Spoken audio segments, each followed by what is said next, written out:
progress globally at the moment is not at that level yet that governments sort of ambitioned or envisioned for themselves at this stage. And I think there's a real opportunity to accelerate progress in many cases.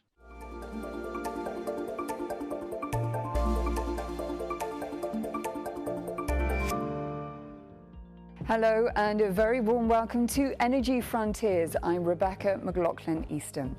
Today we're focusing on energy efficiency, a key tool in addressing energy affordability, quality of life and industrial competitiveness. Efficiency actions over the past 20 years have reduced household energy bills, greenhouse gas emissions and reliance on fossil fuel imports in some countries.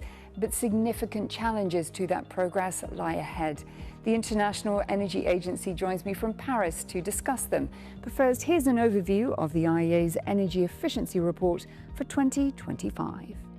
Global energy efficiency progress is set to improve by 1.8% in 2025, up from around 1% last year, according to the IEA. Despite the uptick, the world remains off track to meet the COP28 goal of doubling annual energy efficiency gains by 2030. Some nations, mainly emerging economies, are showing stronger gains than in previous years, with energy intensity progress estimated to be more than 3% in China and more than 4% in India. More mature markets are weaker, with the United States and EU projected to fall below 1% after several years of stronger performance following the energy crisis. Some key trends holding back faster progress include industry, responsible for around 2/3 of global energy demand growth since 2019. Policy lagging technology progress is another, as is electricity demand growth outpacing renewable supply. Global energy efficiency-related investment is set to reach almost $800 billion in 2025, up 6% year-on-year.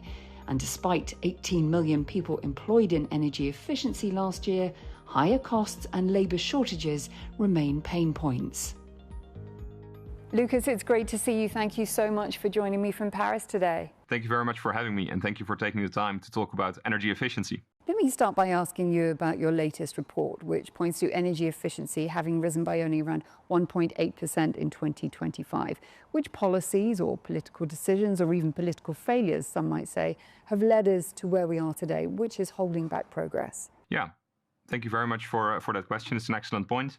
I think what we see actually in 2025 is that there is some positive news. So 2025 is sort of an uptick in energy efficiency progress globally compared to last year. However, as we see as well, is that over a sort of longer term horizon, the average progress since 2019, the average progress this decade in terms of energy efficiency, is somewhat lower than the progress we saw previous decades, around 1.3% on average per year since 2019. And I think the first thing to mention is industry. We see that since 2019, 2/3 of global energy demand growth has come from the industrial sector.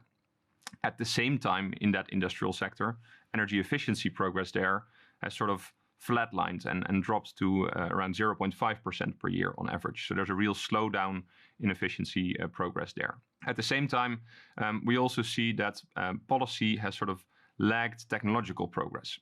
Lucas, you mentioned policy there. You also touched upon industry. If we understand that technology is rapidly evolving and there's already much technology in place, what is the real barrier to efficiency progress? Is it just a geographical trend? Is it capital? Or are we merely waiting for policy to catch up?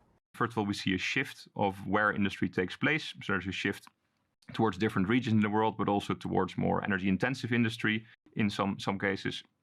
But if we then specifically focus on policy, we also see there's a little bit less of a policy focus on the industrial sector in many countries. So of the sort of 250 policy announcements that we've seen in 2025 on energy efficiency, just over 35 of those were happening specifically in the industrial sectors. But the good news is that in many cases, the technologies are available to scale up efficiency progress in the industrial sector, especially in the sort of less intensive industrial sectors. There are many opportunities to electrify using heat pumps, for example, in processes to electrify industrial heat.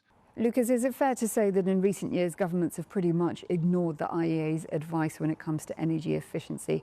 And as we know, your report is emphasising the need for us to close those policy gaps. So why do you think it will be different in 2026? And why should the public have faith that it will be different this time around? Yeah, it's an excellent question. I think what we've seen is that 2 years ago, in 2023, governments around the world came together in Dubai at the climate conference, COP28, where they set the ambition themselves for 2030 to aim to double global energy efficiency improvements by that year. And unfortunately, since that year, we've seen progress not double yet.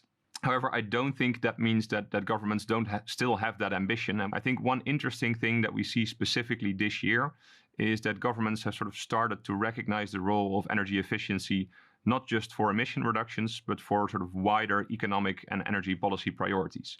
You can think in this case of affordability, for example, so lowering household energy bills, but also industrial competitiveness, making sure that businesses are competitive, and lastly, energy security. And I think Europe, for example, is an excellent example where there are many new policies announced that sort of take energy efficiency to improve these different aspects of people's lives and of businesses in Europe. The best case scenario, as the IEA sees it, is for efficiency gains to more than double annually to meet global climate and energy goals. So which single action do you believe would really speed things up the most, and how soon could it have an impact? What is very promising is that we see that in many countries there are existing policy frameworks in place already. So if I had to give one recommendation of what countries can do quickly to accelerate progress in terms of energy efficiency, is to take those existing policies that they have and raise the ambition on those. That's often one of the most fast and effective ways to raise efficiency progress.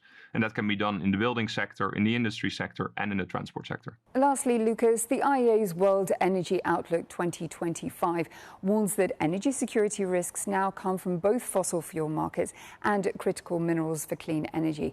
Which of these, in your opinion, is more urgent and needing to be prioritized by governments today? We often joke a little bit, but call energy efficiency the first fuel here at the IEA. And I think for many of the challenges that governments face at the moment, whether that's affordability, energy security, like you mentioned, or competitiveness, energy efficiency can play a role in addressing all of those challenges. So I think it's important for countries to realize that, to unlock those benefits, and then hopefully accelerate progress. And there we have to leave our conversation, Lucas. But thank you so much for joining me from Paris today. It was great to speak to you. Thank you very much, Rebecca, and thank you for Energy Frontier for having me. It was a pleasure. Well, that is a wrap of our show. I very much hope that you enjoyed it. And for more episodes in the Energy Frontier series, just head to euronews.com. Thanks again for watching, and I'll see you soon.